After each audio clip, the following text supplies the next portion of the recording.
Hello दोस्तों, आप सभी का हार्दिक स्वागत है हमारे यूट्यूब चैनल पर। तो चलिए शुरू करते हैं हम लोग आज की करंट अफेयर्स की क्लास, यानी कि 29 अगस्त 2024 के करंट अफेयर्स। ओके, तो चलिए शुरू करेंगे हम लोग बिना टाइम वेस्ट करते हुए। ओके, तो पहला क्वेश्चन आप सभी की स्क्रीन पर है। प्रतिवर्ष राष्ट्रीय खेल दिवस कब मनाया जाता है? इसके ऑप्शंस हैं 26 अगस्त को, 27 अगस्त को, 28 अगस्त को या 29 अगस्त को। तो इसका सही आंसर है आप सभी का ऑप्शन डी, 29 अगस्त को प्रतिवर्ष हम लोग राष्ट्रीय खेल दिवस मनाते हैं। ठीक है, 29 अगस्त ये हम लोग जो राष्ट्रीय खेल दिवस है ये किसकी याद में मनाते हैं? तो आप सभी को पता होगा, मेजर ध्यानचंद। ठीक है, मेजर ध्यानचंद इनकी मतलब इनकी याद में हम लोग हर वर्ष राष्ट्रीय खेल दिवस 29 अगस्त को मनाते हैं। ठीक है, और इनको हम लोग हॉकी का जादूगर भी कहते हैं। ओके, हॉकी का जादूगर। तो मेजर ध्यानचंद को हॉकी का जादूगर भी कहा जाता है। और यदि आपको इनके बारे में पता ही है, ठीक है। उसके बाद अगर हम लोग बात करें मेजर ध्यानचंद के बारे में, तो एक और, हाँ, वेरी इम्पोर्टेंट कि एक पुरस्कार दिया जाता है मेजर ध्यानचंद खेल रत्न पुरस्कार। ठीक है, आप लोगों ने काफ़ी बार ये नाम सुना होगा, मेजर ध्यानचंद खेल रत्न पुरस्कार। ठीक है, तो हर वर्ष मेजर ध्यानचंद खेल रत्न पुरस्कार दिया जाता है। और ठीक है, तो जो मेजर ध्यानचंद खेल रत्न पुरस्कार है, इसका पहले नाम क्या था?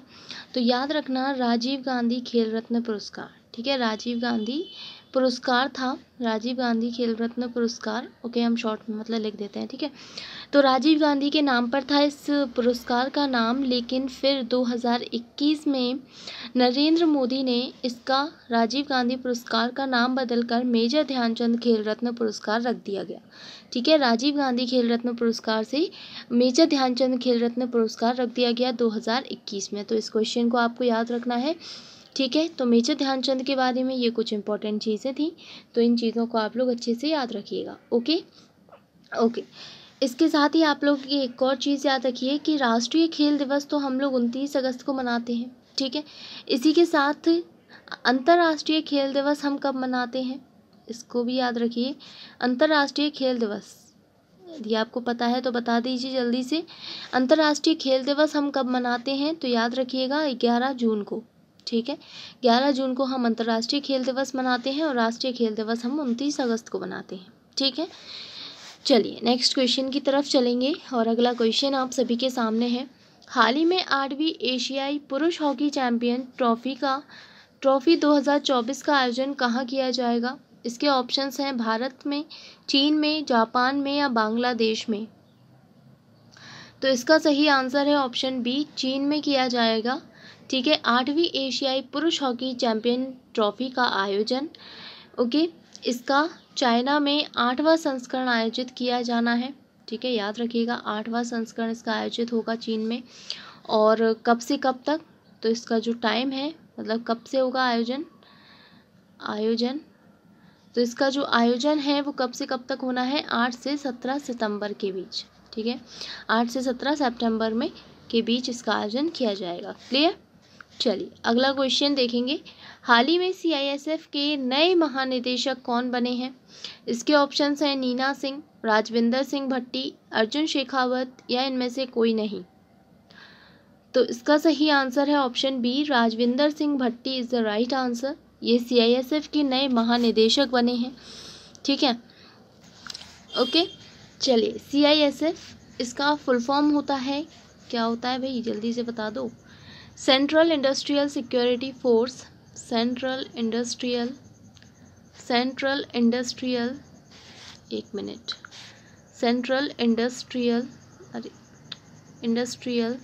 Security force. ठीक है, सिक्योरिटी फोर्स। Okay, clear? तो सेंट्रल इंडस्ट्रियल सिक्योरिटी फोर्स ये CISF का फुल फॉर्म होता है। चलिए अगले क्वेश्चन की तरफ चलेंगे। नेक्स्ट क्वेश्चन है, हाल ही में शानशान नामक तूफान कहाँ आया है? इसके ऑप्शंस हैं जापान में, ऑस्ट्रेलिया में, इंडोनेशिया में या इजराइल में। तो इसका सही आंसर है ऑप्शन ए, जापान में अभी शानशान नामक तूफान आया है और इसने बहुत तबाही मचा रखी है जापान में। ठीक है, ओके। नेक्स्ट क्वेश्चन है, हाल ही में रेलवे बोर्ड के नए अध्यक्ष कौन बने हैं? इसके ऑप्शंस हैं मनोज सोनी, राकेश रंजन, सतीश कुमार या रवि अग्रवाल। तो इसका सही आंसर है option C, Satish Kumar is the right answer. ये रेलवे बोर्ड के नए अध्यक्ष बन गए हैं। ठीक है, अध्यक्ष या सीईओ कह सकते हो आप। तो अध्यक्ष या सीईओ बने हैं सतीश कुमार। और इनके बारे में एक इम्पॉर्टेंट चीज़ कि ये पहले दलित अधिकारी बने हैं। ठीक है, पहले दलित अधिकारी रेलवे बोर्ड में, ये पहले दलित अधिकारी बने हैं। तो इसको आप लोग याद रखिएगा। ओके, नेक्स्ट क्वेश्चन है, हाल ही में अंडर-20 साफ फुटबॉल चैम्पियनशिप का खिताब किसने जीता है? ये साफ का मतलब है साउथ एशियन फुटबॉल फेडरेशन।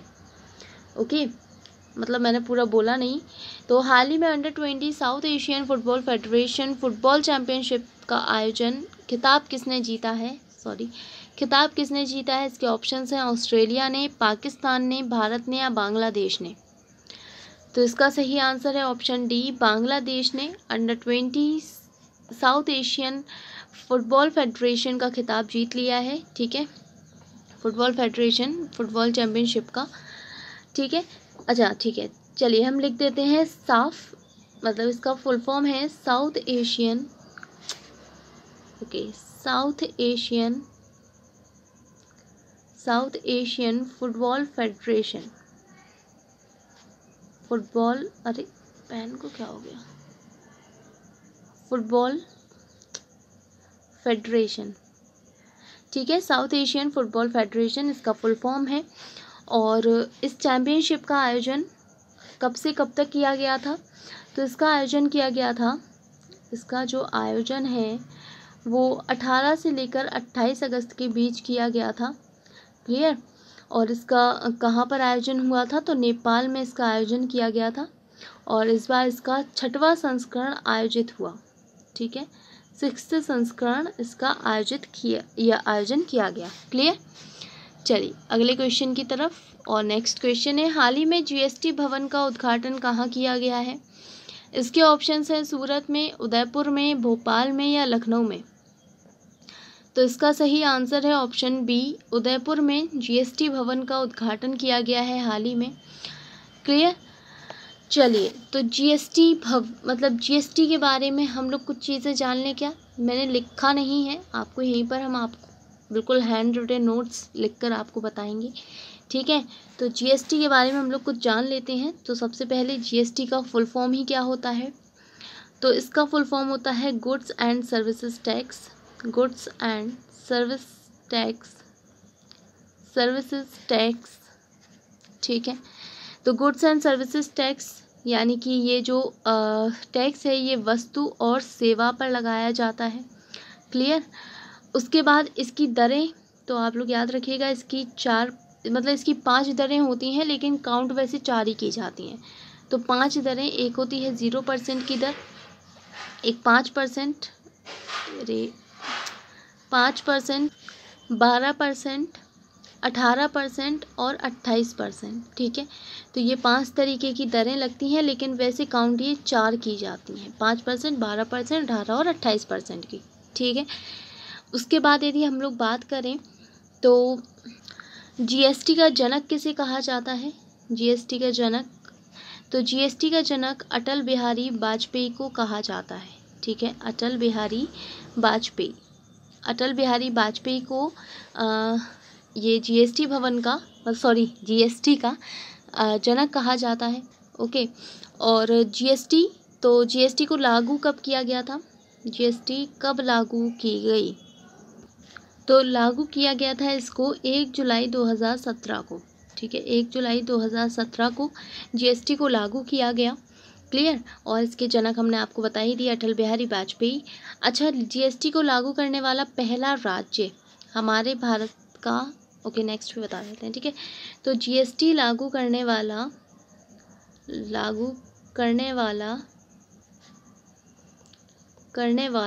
पहला राज्य, तो पहला राज्य कौन सा था?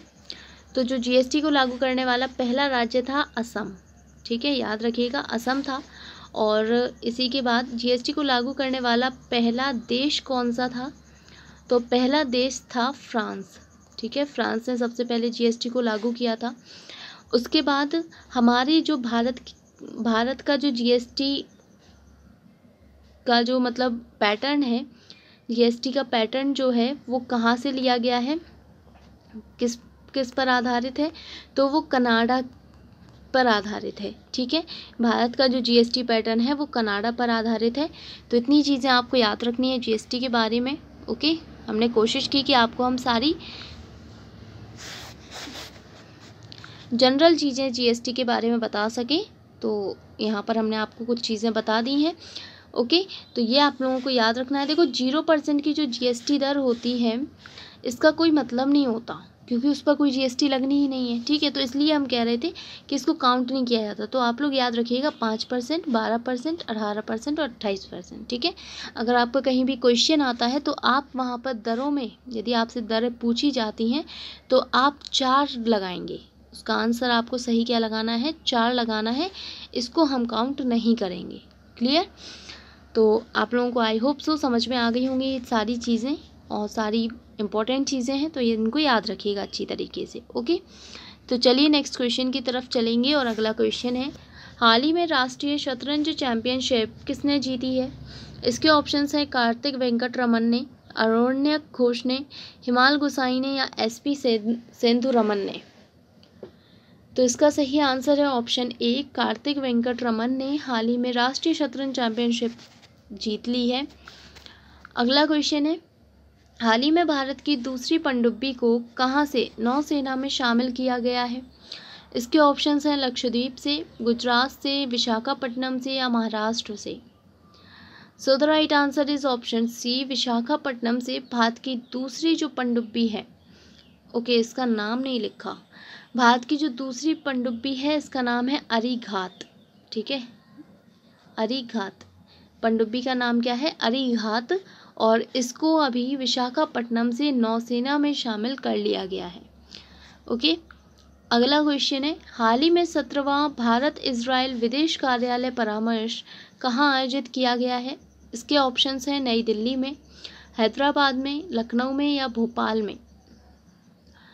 तो इसका सही आंसर हो जाएगा आप सभी का ऑप्शन ए, नई दिल्ली में 17वां भारत इजराइल विदेश कार्यालय परामर्श आयोजित किया गया है, ओके।